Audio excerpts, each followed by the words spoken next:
మన తండ్రి అయిన దేవునికి సమస్త మహిమ, ఘనత, ప్రభావములు కలుగునుగాక. మన ప్రభువును రక్షకుడునైన యేసుక్రీస్తు వారి ఈ పరిశుద్ధమైన నామంలో ప్రియమైన దేవుని బిడ్డలందరికీ హృదయపూర్వకమైన ప్రేమ వందనములు తెలియజేసుకుంటున్నాను. దేవుని పరిశుద్ధ గ్రంథంలో నుండి నిర్గమకాండము 23వ అధ్యాయము మొదటి వచనము నుండి 17వ వచనం వరకున్న వాక్య భాగాన్ని మనం ధ్యానం చేద్దాం. మొదటి 3 వచనములను చదువుకుందాం.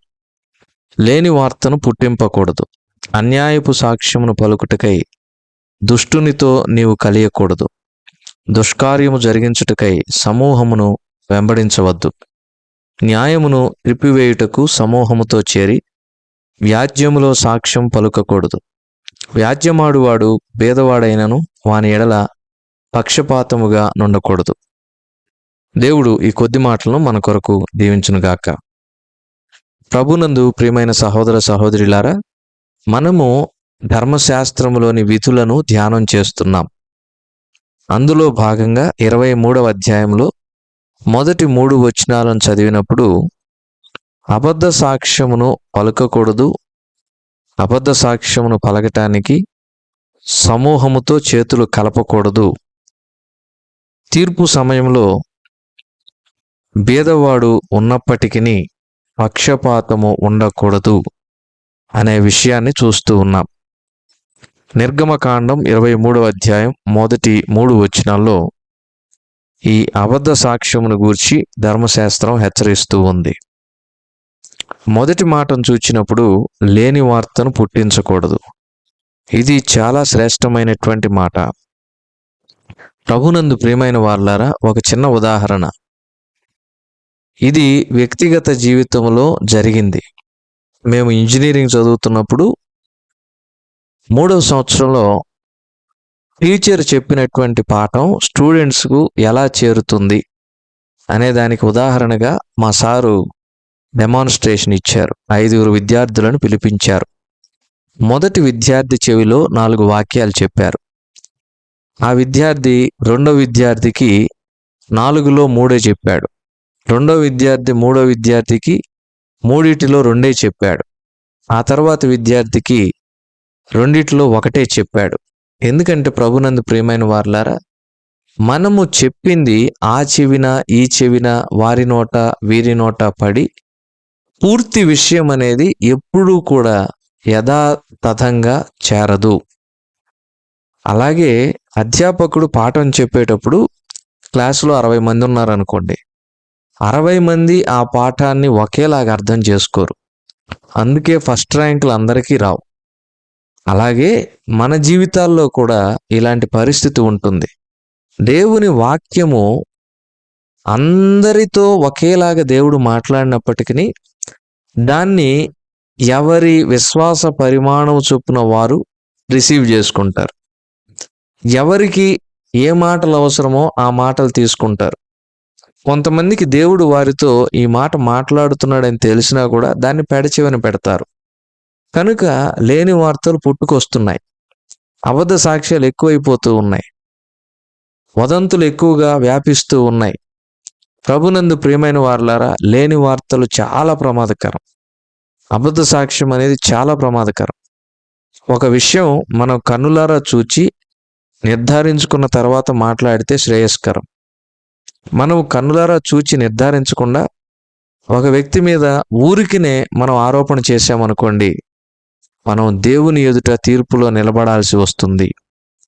మత్తయి 12:36లో వ్యర్థమైన మాటలు పలికితేనే దేవుని యొక్క తీర్పులోనికి మనం తీసుకొని రాబడతాము అని దేవుని వాక్యం సెలవిస్తూ ఉంటే, మరి అబద్ధ సాక్ష్యం పలికితే, ఉన్న మాటలు లేని మాటలు ఆరోపిస్తే అది ఎంత ప్రమాదకరం ఆలోచన చేయండి. కనుక జాగ్రత్త సుమ, లేని వార్త పుట్టించవద్దు. ప్రభునందు ప్రియమైన సహోదరుడా సహోదరి, గిట్టని వారి మీదైనా సరే లేని వార్తను పుట్టించవద్దు. మన మీద ఎవరైనా పుట్టించారా, వారి సంగతిని దేవుడు చూస్తాడు. వారిని దేవుని చేతికి అప్పగిద్దాం. ఆ తర్వాత ధర్మశాస్త్రం చెప్తున్నటువంటి విధి ఏంటో తెలుసా? వ్యాజ్యములో భేదవాడున్న పోనీలే అని చెప్పి కనికరం చూపి న్యాయమును తప్పించకూడదు. అది చాలా తప్పు. దాని విషయంలో దేవుడు లెక్క చూస్తాడు. ఆ తర్వాత మరికొన్ని విధులను చూద్దాం. శత్రువుని ఎద్దైనా గాడిదైనా తప్పిపోవచ్చుండగా అది నీకు కనిపిస్తే అగత్యముగా దాన్ని తోలుకొని వచ్చి శత్రువుకు అప్పగించాలి. నీవు నీ పగవాని గాడిద బరువు క్రింద పడి ఉన్నట్టు చూచి దానిని తప్పించకపోతే నీవు ఖచ్చితంగా తప్పించి తీరాలి అని చెప్పి ధర్మశాస్త్రం సెలవిస్తూ ఉంది. ప్రభునందు ప్రియమైన సహోదర సహోదరులారా, దయచేసి ఆలోచన చేయండి. ఇక్కడ శత్రువు అపాయములో ఉన్న, శత్రువు యొక్క గాడిద కానీ ఎద్దు కానీ అపాయములో ఉన్న మనము దాన్ని తప్పించాలి. శత్రువు గాడిద బరువు క్రింద చిక్కుని ఉందనుకోండి, శత్రువు ప్రయత్నం చేస్తూ ఉన్నాడు దాన్ని తప్పించడానికి.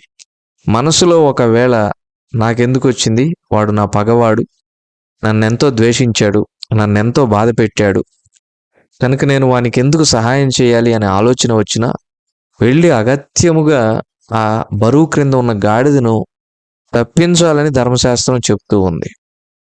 ఆలోచన చేయండి. శత్రువుకు మేలు చేయడం అంటే అది మామూలు విషయం కాదు. ఎంతో ప్రేమ ఉంటే తప్ప, దేవుని పట్ల ఎంతో సమర్పణ ఉంటే తప్ప అలాంటి పని చేయలేం. ఉదాహరణకు మనలో ఎంతమంది మన శత్రువులను ప్రేమించగలుగుతూ ఉన్నాం?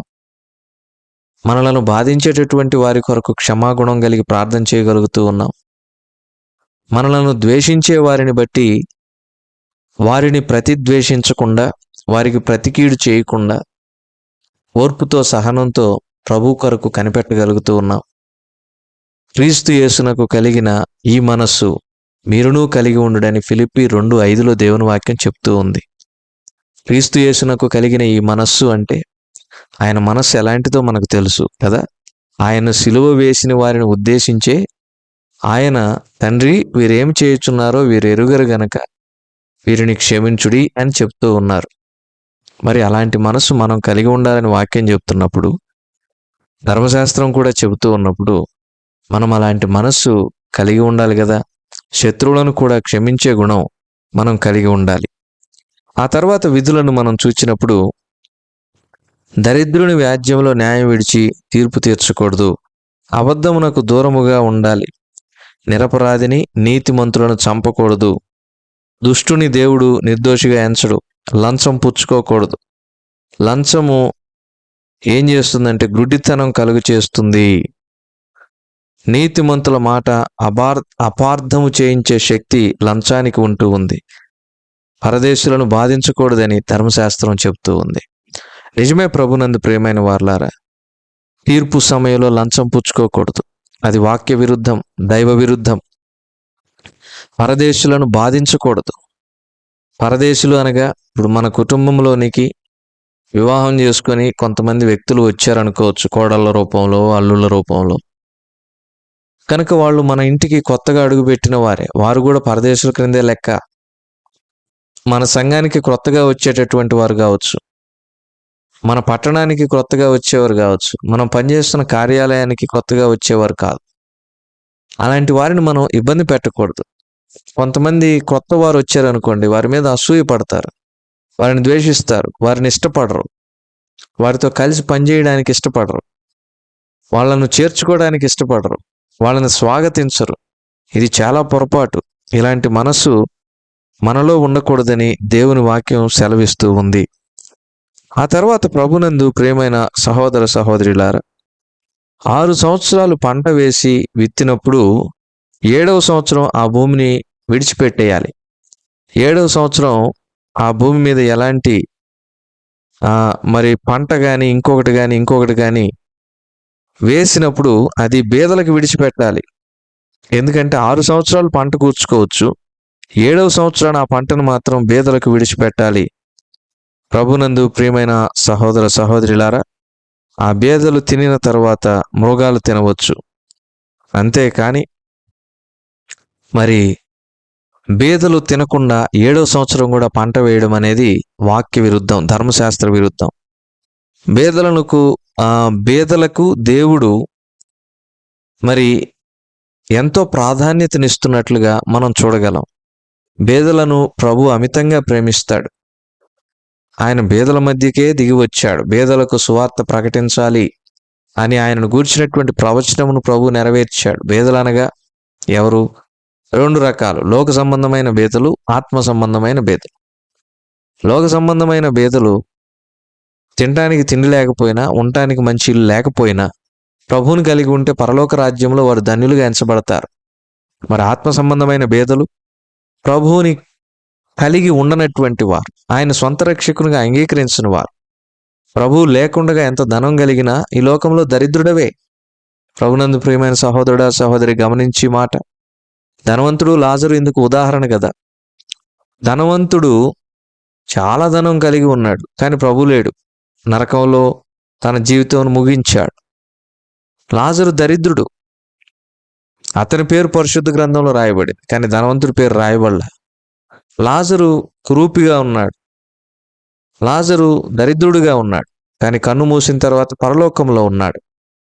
ఎందుకంటే అతడు ప్రభువుని సంపాదించుకున్నాడు కాబట్టి. కనుక బేదలకు ప్రభు చాలా ప్రాధాన్యతనిస్తూ ఉన్నాడు. ప్రభునందు ప్రియమైన సహోదర సహోదరులారా, దయచేసి ఆలోచన చేయండి. మనం కూడా బేదలను ప్రేమించాలి, బేదలను కనికరించాలి.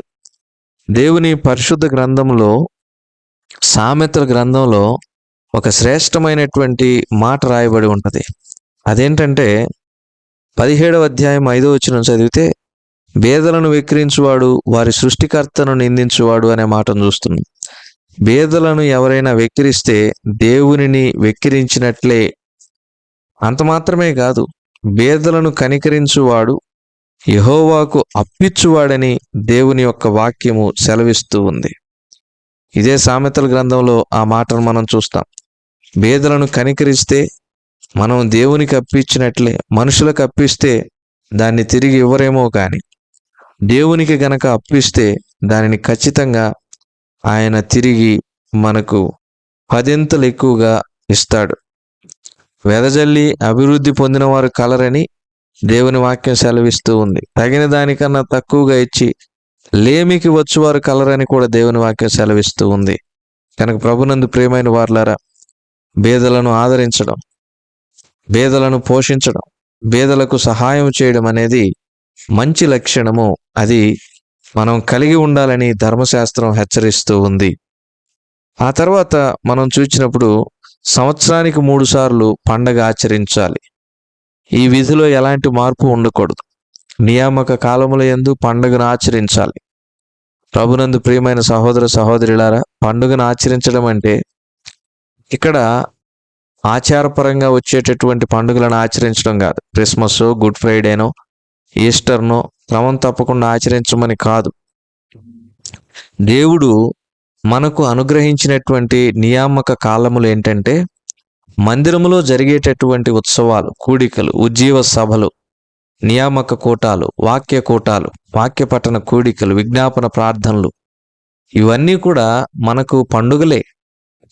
దేవుని వాక్యం విలాప వాక్యాల గ్రంథంలో ఏమని చెప్తుందంటే, 1వ అధ్యాయము మనం చదివినప్పుడు 4వ వచనంలో, నియామక కూటములకు ఎవరునూ రారు గనుక సియోను మార్గములు ప్రలాపించుచున్నవి, పట్టణపు గుమ్మములన్నీ పాడైపోయిను అని మనం చూస్తున్నాం. ఈ నియామక కూటములనే పండుగలకు ఎవరు రావట్లేదు కాబట్టి యెరూషలేము యొక్క మార్గములు, గుమ్మములు ప్రలాపిస్తూ ఉన్నట్లుగా, పాడైపోయినట్లుగా మనం చూస్తున్నాం. గుమ్మము ఎవరు? మన ప్రభువే. యోహాను సువార్త 10వ అధ్యాయం 7వ వచనంలో చూస్తాం. ఆయనే గొర్రెలు పో ద్వారం. కాబట్టి ప్రభునందు ప్రియమైన వారులారా, నియామక కాలముల యందు మందిరమునకు రాకున్నటువంటి వారిని బట్టి ప్రభు దుఃఖిస్తాడు. ఎంత బాధాకరమైన విషయం అండి ఇది. మందిరంలో కూడికలు జరుగుతూ ఉంటే మనం గృహంలో కాలక్షేపం చేయడం ప్రభువుకి దుఃఖం కలిగించే విషయం. జాగ్రత్త సుమ. సంవత్సరమునకు 3 పర్యాయములు పండగ ఆచరించాలి ఇశ్రాయేలీలు. మనకైతే ఈ ధర్మశాస్త్రం లేదు, క్రొత్త నిబంధన వచ్చింది కనుక మనకున్న నియామక కాలములు మందిరంలో జరిగే నియామక కూటములు. కనుక మందిరంలో జరిగే నియామక కూటములకు మనం క్రమం తప్పకుండా వెళ్ళాలి. ఇంట్లో చేరి కాలక్షేపం చేయడం వాక్యానుసారం కాదు. కాబట్టి ఈ ధర్మశాస్త్ర విధులను ఒక్కొక్కటిగా మనం గైకొందాం. ప్రస్తుత పరిస్థితులు ఉన్నటువంటి క్రొత్త నిబంధనకు అనుగుణంగా మలుచుకొని వాటిని మన జీవితమునకు అన్వయించుకొని ఆచరించే ప్రయత్నం చేద్దాం. అది మనకు మేలుకరం. లేని వార్త వదంతుల గురించి చూశాం. శత్రువులను ఎలా ప్రేమించాలో చూశాము. తీర్పు సమయంలో ఎలా పక్షపాతం ఉండకూడదో చూశాం. బేదలను ఎలా ప్రేమించాలో చూశాం. ఆ తర్వాత నియామక కాలములను ఎలా ఆచరించాలో చూశాం. దేవుడి కొద్ది మాటలను మన కొరకు దీవించునుగాక. ప్రార్థన చేసుకుందాం. కృపగల మా ప్రభువా, మీరు ఇచ్చిన వాక్యమునకై స్తోత్రాలు. విత్తబడిన వాక్యం నీరు కట్టి ఫలం చేసి మా ప్రియులను దీవించమని మా రక్షకుడైన యేసుక్రీస్తు వారి అతి పరిశుద్ధమైన నామములో ఈ మనవులను ప్రార్థించి బ్రతిమలాడి అడిగి వేడుకొంచున్నాము తండ్రి. ఆమేన్.